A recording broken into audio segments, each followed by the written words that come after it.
welcome back to another episode of the Boropolis Podcast. As always, I'm joined with Nathan, and Boro have bounced back from a very disappointing result last week. And Nathan, we're back to winning ways, back with that feel-good factor, and seems like Michael Carrick's Middlesbrough side are no joke, really. Yeah, they're doing really well to bounce back after such a poor defeat last week at the hands of Brighton. And I think it should be said that it's evident that they're not just plucky little Brighton, as many Borough fans did seem to think, as they defeated Liverpool 3-0 this week. But yeah, Borough bounced back and back to the league now, where I think me and you particularly think that Borough should be putting their focus towards, and playing a really difficult side this week. But yeah, Borough back in business, and yeah, 3 points in the bag once again. Yeah, and actually, we've sort of gone straight into football there, but I haven't this week asked, how are you? How's your week been? Yeah, all good from me. Yeah, just getting back into the swing of the things with the new year. But yeah, all decent from me. What about yourself, Chris?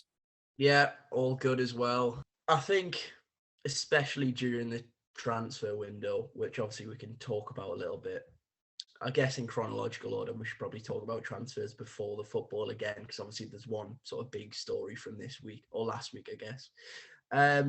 Yeah, it's just constantly, I feel like my screen time on my phone is about 24 hours a day. But yeah, apart from that, ticking over and just enjoying. I mean, life's just better, isn't it, when Middlesbrough are winning football matches, and they are doing that at the moment. So yeah, a little bit more of a spring in your step when the other side's full and Middlesbrough are doing the business. But anyway, as I mentioned there, some transfer news. Obviously, last week's story was the arrival of Cameron Archer.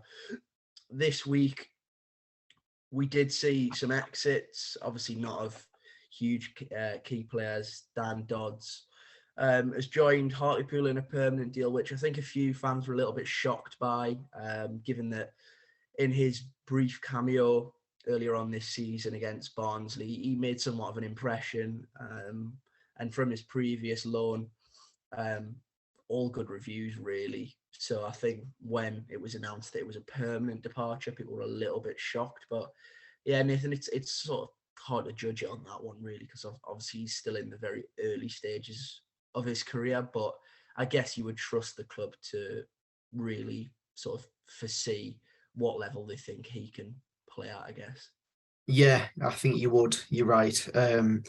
Daniel Dodds was out on loan earlier on in the season at Darlington and looked to have impressed at National League North level. So a step up to League Two for him. Probably the highest level that he's played at in his career so far, discounting that Carabao Cup appearance earlier on in the season for Middlesbrough. But yeah, you'd hope that the club have got that one right. But best of luck to Dan in the future with his move at Hartlepool. Yeah, and then obviously the big story that we referred to earlier on is, of course, the ongoing transfer saga. There's always one, isn't there, in the January window, and this month it seems like it's going to be another Dan. This time, Dan Barlaser, of course, the Rotherham midfielder. We now know that a concrete offer has been made. It's been rejected. There were sort of murmurings that the fee was around the £900,000 mark, but I think Rotherham's manager has come out and pretty much said that the offer wasn't actually even that much. And it seems as though they're happy to just keep hold of Barlaser until the end of the season, regardless of the fact he doesn't want to sign a new deal, basically to try and keep them up, and they'll get the value from him as a player that way rather than getting it in a monetary value. Obviously, this morning, we've also seen from the Northern Echo that a large part of Rotherham's stance is due to the fact that Newcastle have a large sell-on fee. So if you factor that in, I think Rotherham would be looking at a fee less than £500,000. And for a player that is so crucial to Rotherham, I hate to say it from a Middlesbrough perspective, but I do kind of understand their stance on it. Yeah, I'd agree to an extent with you there, Chris. Keeping him to continue his performances in midfield for Rotherham, but from the player's perspective, he's got 6 months left on his current deal at Rotherham. Evidently wants to move on, wherever that may be. There have been reports that it is Middlesbrough that is his desired destination. But from a player's perspective, he could quite comfortably say, well, I don't want to be here anymore, and make that clear to the club and try and force a move. But I don't think that will be the case for Dan Barlaser. I think that it will be up to Middlesbrough that if they do want Barlaser now, then they will have to reach a certain agreement with Rotherham to give them a specific transfer fee to themselves rather than Newcastle as well in this deal. But yeah, Barlaser played on Saturday for Rotherham in their 4-0 win against Blackburn Rovers, and he set a goal up as well, the fourth goal for Connor Washington.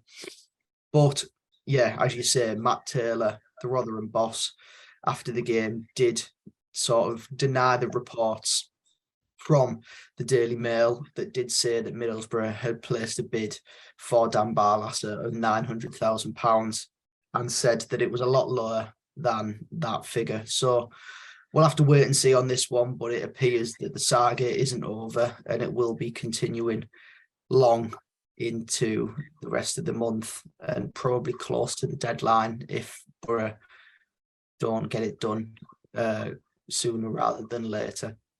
Yeah, and of course, obviously earlier on this week as well, before the news of Barlaser, and I'll sort of go on to basically a little bit of a conspiracy as to why this name may have just cropped up.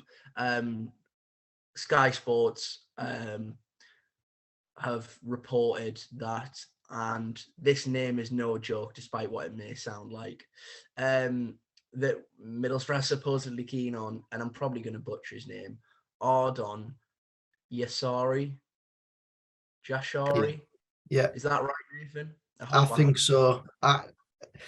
It'll be the same as you, Chris, in the sense that I'd never heard this name mentioned ever before this link came about. But yeah, Borough linked to what looks to be a hot prospect over in Switzerland. Played 2 games for the Swiss national team already at the age of 20. So it looks like this kid's going to have a promising future. And once it was posted on the Boropolis Twitter page, just reading some of the replies, a lot of people mentioned that he's quite the wonder kid on Football Manager. So it's good to see Borough doing the scouting on a computer game once again.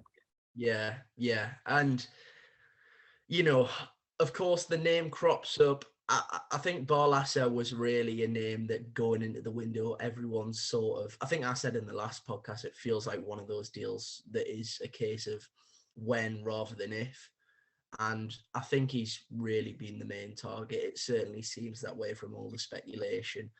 And for me, given the timing of the report towards the back end of last week about the bid going in, it does feel like potentially that name may have been released to almost speed Rotherham up a little bit. Maybe he's, without being too sort of cynical, probably to make Dan Barlaser think, well, I'm about to miss my opportunity here, so I'm sort of going to have to do something about that. Obviously, we're yet to see whether he's that type of character in terms of if he'll really... If reports are to be believed and his heart is set on moving to Middlesbrough, then who knows, we may see a transfer request.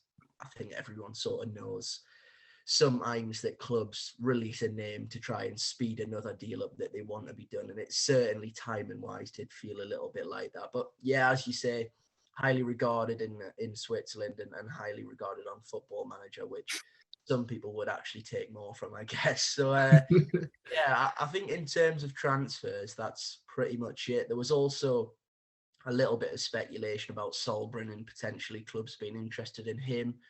At the moment, it seems as though he's probably going to stay at Swindon.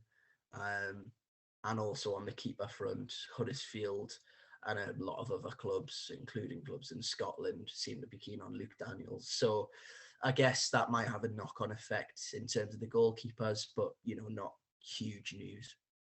No, I think that's pretty much everything on the transfer front. And just lastly on Luke Daniels there, as third choice goalkeeper, we do have another one that is currently at Middlesbrough still. Brad James, who was on loan at Hartlepool a few years ago.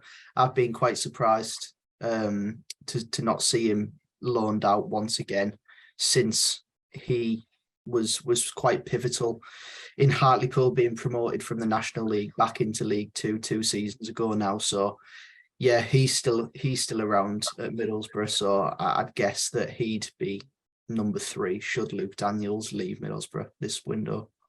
Yeah, I think that would probably be the case. And obviously, because of all the rave reviews that Solbrin is receiving, I think, like Josh Coburn, it would be a little bit daft to sort of end that now and disrupt his development. And no, I'm not Chris Wilder saying that. On to the game, Nathan. Obviously, a test that we all sort of knew what to expect from. I think I said in last week's podcast that Millwall's backline hasn't actually changed for 10 years. And lo and behold, a lot of the familiar faces that you expect from this Millwall side were in the lineup. And actually, more of a surprise, I guess, in terms of lineup from Michael Carrick's side, was that there was no changes. I guess most people probably thought there might be one or two given the Brighton result, but like Michael Carrick sort of does now, really, he just remained calm and just decided to be laid back about it and let the team that obviously shipped 5 goals to Brighton, I guess, have another go. And obviously he got his rewards for that. Yeah, he did, as you say, unchanged from that defeat. Paddy McNair retaining his place in the starting 11 in the absence of Darragh Lenihan.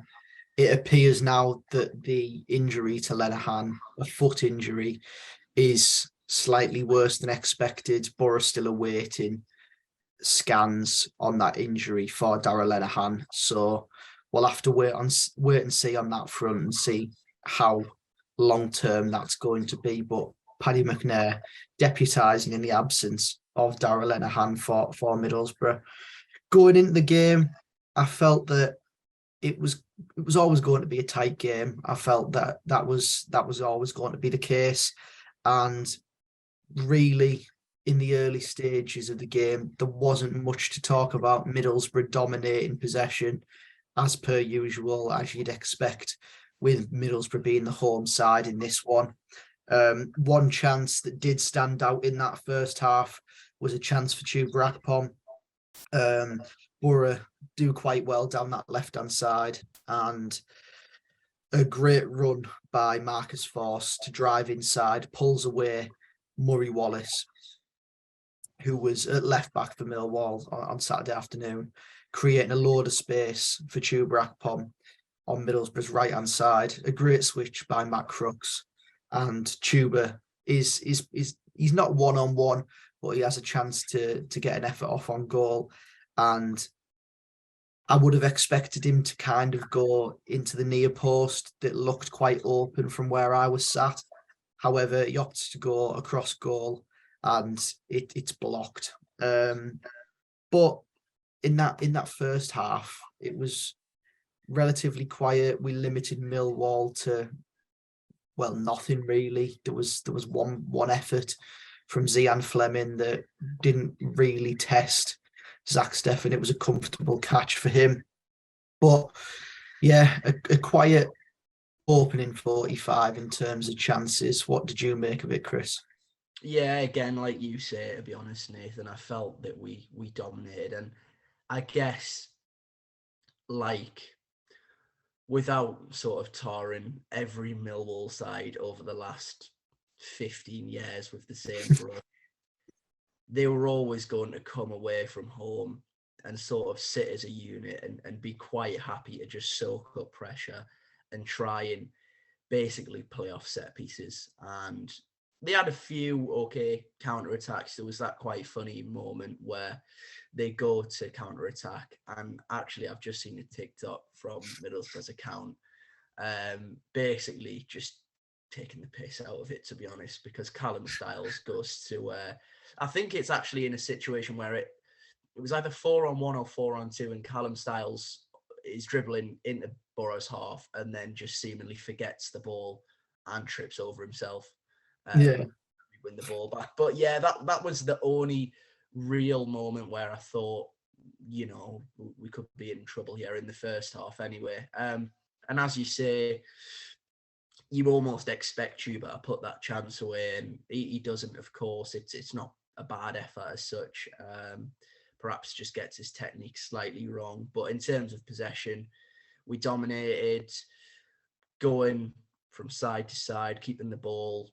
And Ryan Giles was getting a lot of crosses into the box. Really, really, I mean, nothing that we don't expect from him now, but brilliant balls into the box. And it just wasn't really dropping for Michael Carrick's side. We saw Big Tree try and stick one of his branches out and punch one into the back of the net. Got booked for. But yeah, I would say on a whole, the first half, we certainly dominated. And if you'd watched that first half as a neutral, I think you would have thought the next goal in the game would come from Middlesbrough. Yeah, I'd agree with you in that sense. Yeah, I'm just rethinking about that Callum Styles breakaway, and the panic on my face will have been a sight to behold as Hayden Hackney slips over on the halfway line and you see 4 Millwall players breaking against Tommy Smith on his own.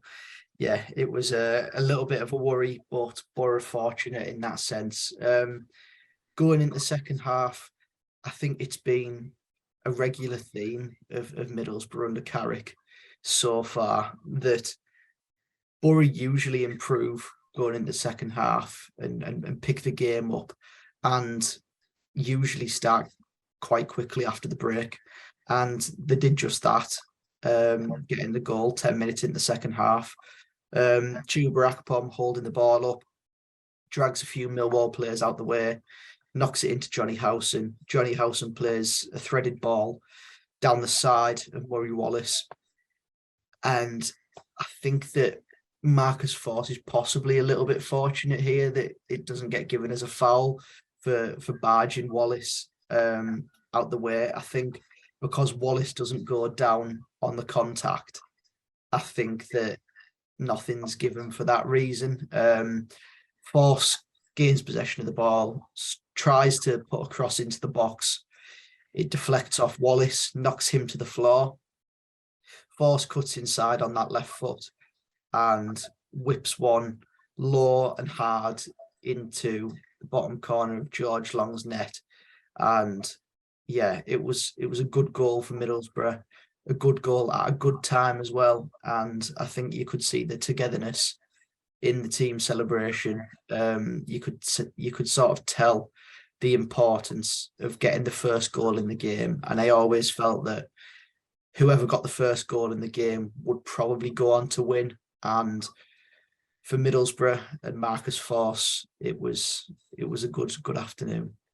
Yeah, it was. And firstly, let's just talk about the finish, because on his weak foot especially, obviously, and I think we talked about it again last podcast, that, you know, things haven't really come easy to Marcus Forss in terms of his start at Middlesbrough, and he's now finding his feet in a role that he probably didn't anticipate that he was going to be playing. And I think it would be fair to say he doesn't look a natural in terms of as a right winger, but he's just so effective at the moment. I think it was Mark Bowler actually put a story up the other day with after full time, and captioned the story with Valencia. Now, I don't know if this is actually the case, but I assume this is in reference to Antonio Valencia, because it makes me laugh that Marcus Forss is crossing ability as such is getting to the byline and absolutely thumping it across the ground. It's not really like a David Beckham whip. It's just a low driven strike. And it does remind me of Antonio Valencia a little bit back in his Wigan days. But yeah, a phenomenal finish on his weak foot. And as you say, perhaps a little bit fortunate in terms of the push on Murray Wallace. But if anyone deserves it on that Millwall team, it is him, because, you know, I'm sure he's one of them where if he's on your team, you love him, and if you're playing against him, you hate him. But he's one player that I've just got no time for. He's not necessarily a bad player, but he is the epitome of a Millwall defender, isn't he? He really is tough, quite ugly, got a decent boot on him. And I seem to remember, I want to say it was Isaiah Jones. It might not have been. I seem to remember a few years ago, he released pretty much what was a WWE move on one of our wingers and nearly not broke his nose. I want to say it's Isaiah Jones, but I might be wrong on that one. Yeah, I think it may be actually. But yeah, just looking at that Millwall backline, of course, when you think of Millwall, you think of solid, resolute, and just pretty much just a lot of hard nuts, really. And that's exactly what they are. Watching Murray Wallace in that first half, I've always felt that he was a very tough opponent to come up against, in the sense of, although he's probably not the quickest player that you can come up against, because he's tall, he's got a long stride, and I mean, he's built like a centre half, isn't he, playing at left back? And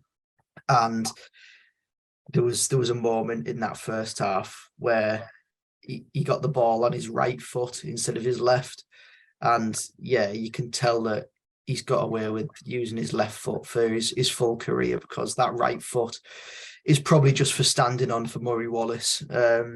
Yeah, not the best footballer I've ever seen, but there you go. Yeah, just going a bit further on from the goal now. I felt sitting there watching Middlesbrough following the opening goal that we lost our shape a little bit. I felt that we were sort of unnecessarily throwing a lot of men forward to try and kill the game at points, and it was leaving us open, particularly down our left hand side, as you would expect with Ryan Giles bombing on and Riley McGree down that side, picking up pockets in the middle of the pitch.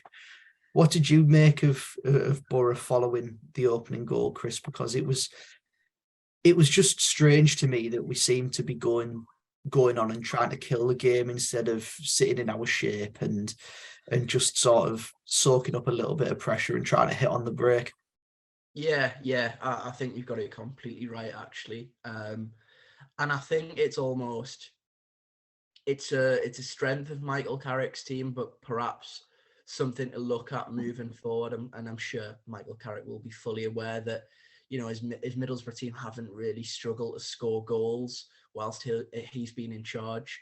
And at 1-0, as you say, it felt like the team just wanted to sort of bury the game, get that second, and then, you know, that was, I think, obviously it was only one in the end, but two would have really just killed Millwall completely, because even going into the final 10 minutes, obviously typical nail-biting end, they're just lugging balls into the box and hoping for the best, really. And not that it didn't need to be like that. It should be applauded how well we defended, especially Paddy McNair and Dale Fry. Of course, Dale Fry made his 200th appearance. The big lighthouse was just heading everything. If he'd have thrown a washing machine into the box, he would have headed it away. But yeah, in terms of our shape, I do felt that the game become too open, and it was allowing us to attack, but then it was also allowing us to attack at 1-0 and leave spaces and gaps in behind for Millwall to counter-attack us.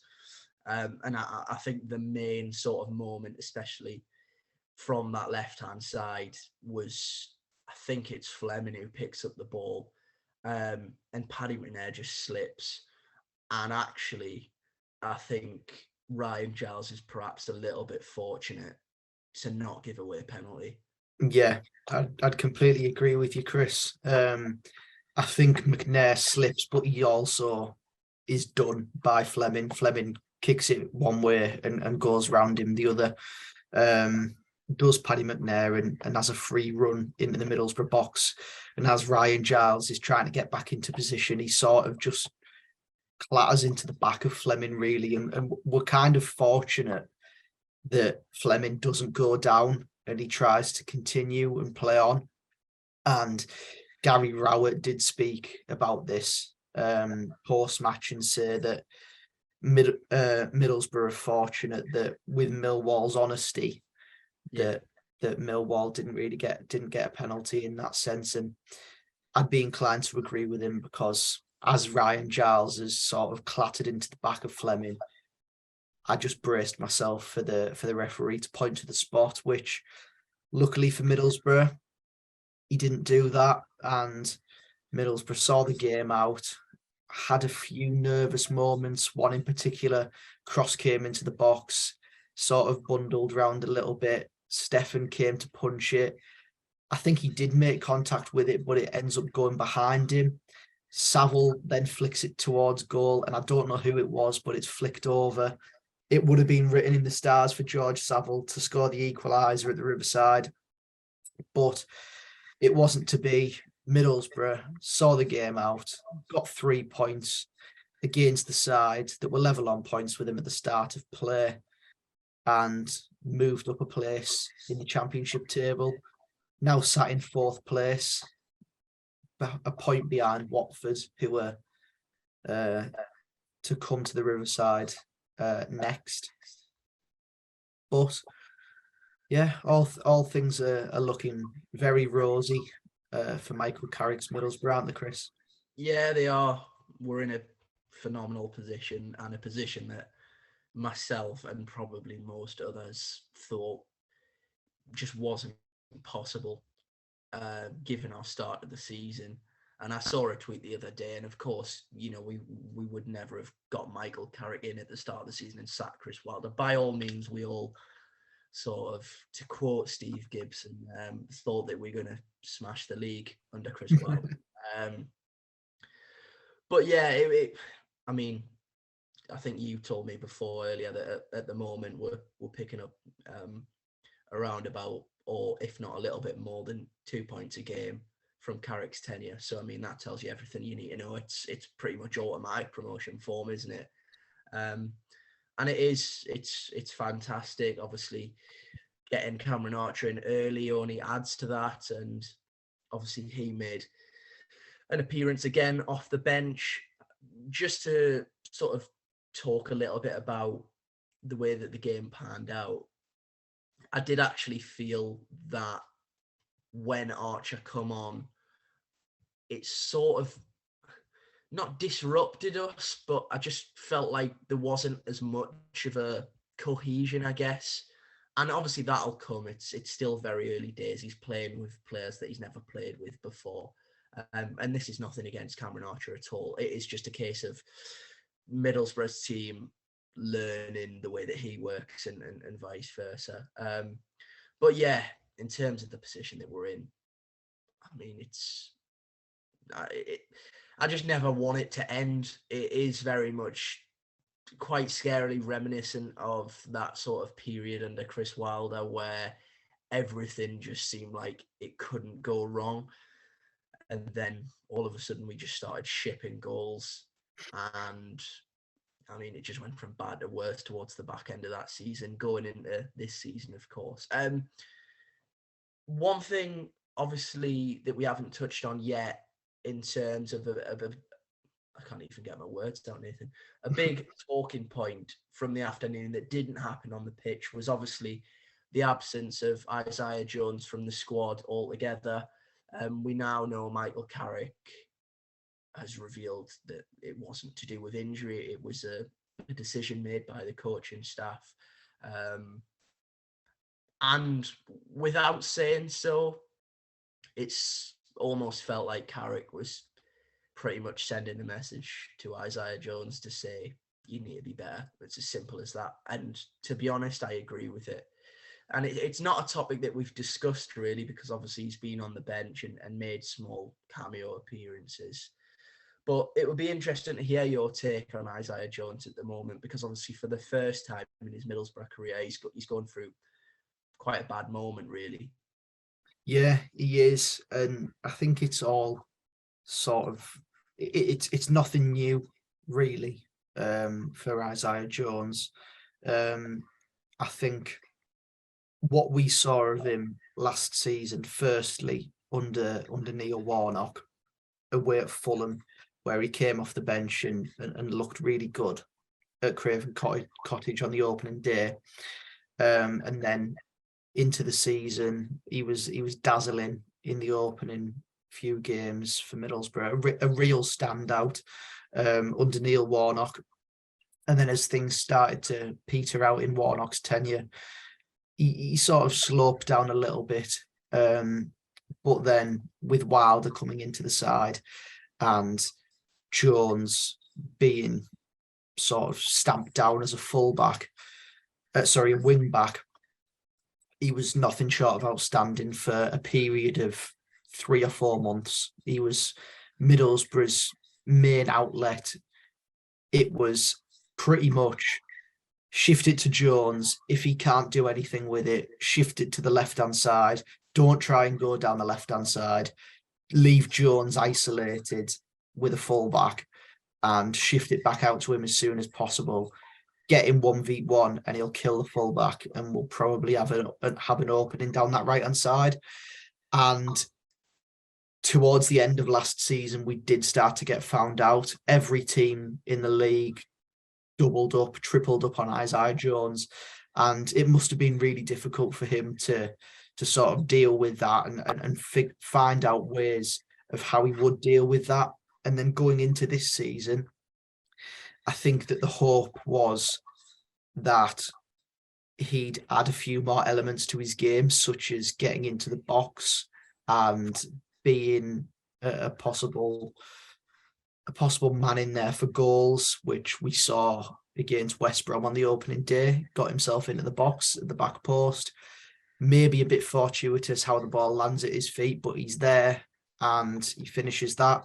I think so far this season, although it's not been his best season by any stretch, and we're seeing a poorer Isaiah Jones so far this season, he's still got more goals than he did last season. So he's improved in that aspect of his game. But in terms of his attacking intent against fullbacks, it's miles off what we've seen Isaiah Jones do to fullbacks in the past. It's a far cry. And I think you can see that Carrick hasn't been impressed with it, because Isaiah Jones has been taken out the side for a player that's predominantly a centre forward, really. And Carrick's been full of praise for Marcus Forss, and rightly so, because he's trying his heart out in a position where he's probably never played really before. And despite looking a bit unorthodox in that role, he's getting his just rewards. He's scoring goals. He's playing a pivotal part in Middlesbrough's attacks. And I think what this is a warning shot for Isaiah Jones that you must improve, or else you won't be at this football club for much longer. As sort of serious and nailed on as that sounds, I think that is sort of the message, that you must improve. And I think that a little bit of tough love from Michael Carrick and Jonathan Woodgate might and will hopefully work in Isaiah Jones' favour, because I, for one, I'm desperate to see Isaiah Jones back at his best, because he was dazzling last season for Middlesbrough. He was a real exciting player to watch, and probably exactly what you wanted from a winger last season, looking to just get at his fullback at every opportunity, and could go inside at times, but mainly would just take him up the line, keep it simple, take him up the line and put good balls into the box. And we haven't really seen that so far this season. So hopefully this tough love works in Middlesbrough's favour, and Isaiah Jones comes back into the fold very soon, fit and firing. Yeah, absolutely. And, I think everyone's aware of Isaiah Jones because of, as you say, that sort of few months period last year where almost Middlesbrough fans were aware of what he could do. But I think especially because of his performances against Man United, Chelsea and Tottenham, almost all of the big boys sort of sat up and thought, who's he? And obviously there was the Jed Spence versus Jones debate going on. And obviously that increased his stock. And I think this season, even actually towards the back end of last season, and most, outsiders probably wouldn't have seen it, there was almost a drop-off in his performances in the final few games. And I think, obviously, what must be said is Chris Wilder's Middlesbrough team was almost built around Isaiah Jones last season. And obviously with the introduction of Ryan Giles, I guess that's taken a little bit of the limelight away from him in terms of, almost why go down the right when, if you're going to get quality almost consistently 9 times out of 10 from the left. And obviously that partnership, or the trio almost of Dijksteel, Jones and Crooks, was so effective. The shapes changed under Michael Carrick. And yeah, I don't know if it's a loss of confidence or just a bad patch. Obviously, I think most football fans and people that understand the way that football works, a lot of the time, younger players, when they come into a team, have that initial run of no fear and, shining brightly, dazzling, as you said, and then hit a little bit of a rough patch and have to come out the team for a little bit. And as you say, I think it's just a bit of tough love from Michael Carrick in that, it's simply put that Isaiah Jones has got to improve from the type of performances that he was producing as a substitute over the past few weeks, because he's looked not even half the player that he did. But we all also know that you don't become a bad player overnight. And as you say, everyone's hopeful that he'll get back to that. And, I think it was 1 year ago today or yesterday that we beat Reading, and obviously Crooks scored 2 late goals. And you look back at that version of Isaiah Jones, and I mean, he was literally unstoppable at points, and we've seen what he can do. So hopefully this little bit of tough love will get him back to that and get him fit and firing. And, he's got a tough job on his hands, displacing Marcus Force, of course, with his form at the moment. But yeah, I think, to be honest, I do think it was the correct decision from Carrick. Yeah, I think that has to be said. But another sort of selection issue that we did mention earlier on with Darragh Lenihan is, should he be out the side for a long period of time?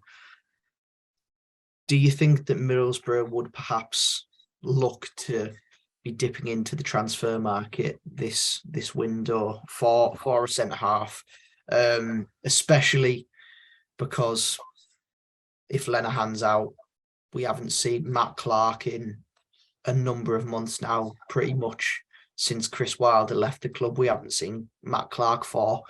Paddy McNair is not usually a centre half in a back two. But yeah, what do you think, Chris, in that regard with the centre half issue? If Lenihan is out long term, would you be inclined to dip into the transfer market if you were in charge? Yeah, it's an interesting one, isn't it? Because Darragh Lenihan sort of finally, it felt like towards up until the point that he was injured, we were finally seeing the Darragh Lenihan that pretty much every fan in the Championship was saying, what a signing that is for Middlesbrough, especially on a free. He was one of the best defenders in the division last season. And yeah, as I said, we were really starting to see him and Dale Fry build almost what felt like at times a bit of an unbreakable partnership at the centre of the defence. I think, especially considering that Paddy McNair, I guess a lot of people probably thought that he would be on his way out in January. It almost adds a little bit of extra sort of, I don't want to say uncertainty, but obviously he's not going to be going anywhere now because of the situation we find ourselves in. And I think I would say it just depends on where Matt Clark is, to be honest, because if he is going to be fit soon, then he looks more of a natural in terms of obviously on that left-hand side of the defence, especially of the two centre-halves, that he would be more of a natural fit. And he is more of a player that can play as a centre-back in a back four. Whereas obviously, as you say, we sort of know that Paddy McNair can be a centre-back, but ideally in a back three. And like you say, again, it depends on the length of time that Darragh Lenihan's out for. If it is that that's his season done, then I've got to be honest, I would be probably a little bit tempted to dip into the market if I was Michael Carrick and try and find a ball-playing centre-back that is a natural centre-back. Because although Paddy McNair can do a job there, and he always has done when he's been asked, I still don't really feel like he's the natural fit. And obviously, for me, I think it's quite clear to see how much we actually miss Lenihan. And obviously we got the win and Paddy McNair filled in and did a job. But I don't know if it's his presence in terms of as a leader or if it's just the attributes he brings as a centre-back. But definitely there's an obvious, for me, there's an obvious position there where I think, well, that could be strengthened a little bit. But yeah, what's your take on that one? Yeah, I think if Lenihan's injury is long-term and if Matt Clark is still a long-term absentee, then I think that I would be looking into the transfer market. But I did hear Michael Carrick's view on this on Saturday afternoon, and he said, we'll have to wait and see at this moment in time. It doesn't seem that we will be dipping into the transfer market, which, I mean, the signs are there that it looks good, and hopefully Darragh Lenihan won't be out for a long period of time. But it's just in the circumstance that Darragh Lenihan is out for a long period of time that Middlesbrough may need to dip in there. I just wanted to get your opinion on that one, Chris, because I think it's certainly an interesting topic to discuss, especially because Lenihan's came in to the side under Carrick and has really impressed me in particular because of his performances.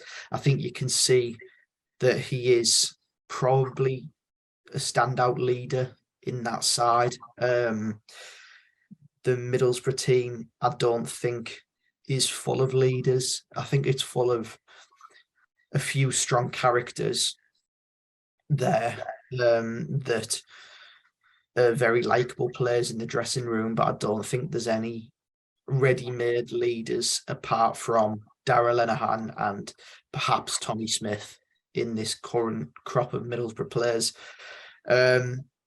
But yeah, just wanted to get your views on that one, Chris. But now we move on to the big one, I suppose, the derby that's not a derby. It is Sunderland away at the Stadium of Light on Sky Sports, Sunday afternoon, 12 o'clock, kick-off. And it's the one game that I really dread. I've never ever really dreaded playing Sunderland, because in my lifetime of us playing them, I mean, they've been nothing short of horrific, really, for the most part. And this year, they've got a little bit of something different about them, where they've got a few players that are performing really well for them.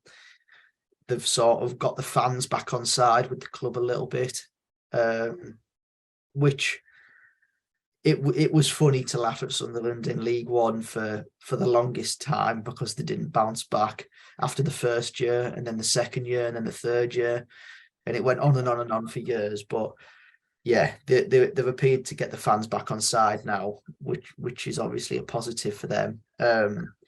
And of course now they've got a manager that we know all about. He's been here before. He's a Middlesbrough legend, Tony Mowbray. In his first game as, in fact, no, it wasn't. It was his second game as Sunderland manager. He came to the Riverside, and it was a strange game.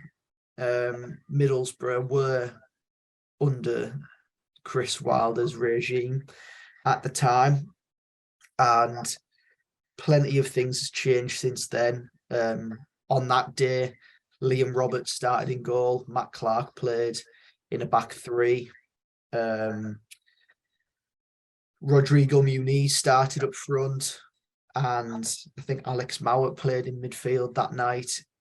A lot of things have changed from the usual starting 11 in that game to the manager as well. So we face a test on Sunday afternoon. Of course, we lie in fourth place on 42 points. Sunderland are currently in 10th, although that is a false position, because the Championship is truly a monstrous league, really. That Sunderland are on 38 points, only 4 points behind Middlesbrough, yet 6 places behind as well, which is it's unbelievable how tight the league is still. But yeah, Sunderland away. Chris, what are your immediate thoughts going into this fixture? Are you filled with confidence? Are you feeling nervous? What is your view on this fixture? Well, to be honest, Nathan, my immediate thought about the fixture is the away allocation is a joke. But yeah, in terms of the game, it's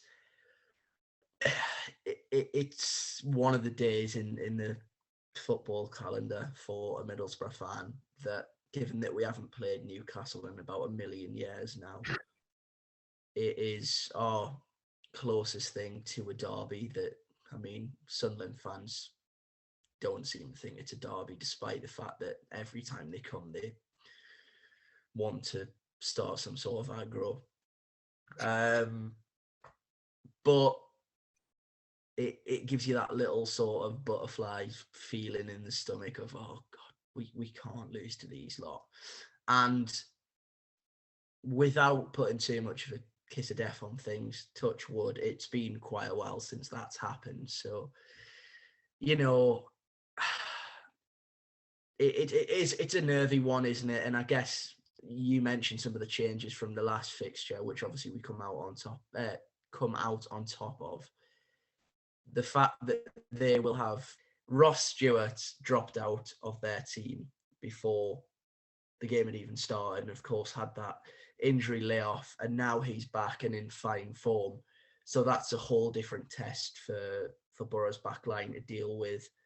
And I think around about that time as well, Amad Diallo had only sort of just signed for them. So obviously we've got that as a test as well, a lot of Sunderland fans think he's the second coming of Messi. So yeah, I mean, Sunderland have, as much as it pains me to say it, Sunderland have got some really good players at Championship level, and some would argue that they could be really good players at Premier League level as well. So with a full capacity Stadium of Light, with such a small section of Middlesbrough supporters, which is obviously an absolute disgrace on Sunderland's part, it's a really quite daunting prospect, and the nerves are already sort of there. So yeah, Nathan, I am a little bit concerned, I'm not going to lie. I feel the exact same as you, Chris. I think earlier on in the season, I felt that this game was a massive game for Middlesbrough's season, because of the early season struggles and what was to come for us. But we got the win in that one, and it didn't really change anything around. It didn't change the form around. It didn't turn the season around. So hopefully we treat this as just another game. We go there, play our way, do what we can, and hopefully get out with a positive result. I think that going into this game, it is a very nervy one, because you are going away from home, behind enemy lines and things like that. Yeah. And yeah, it's certainly going to be a very difficult test, especially with Ross Stewart up front. He's the main man. He's the goal scorer, the one that Middlesbrough have been linked to. It's pretty much nailed, but we'll not speak about that anyway, because we don't want to put too many jinxes on things. But Sunderland in their last game were defeated 3-1 at home by Swansea City, a side that are pretty inconsistent, but turned up at the Stadium of Light on Saturday afternoon and, well, passed Sunderland to death, as Tony Mowbray told the press.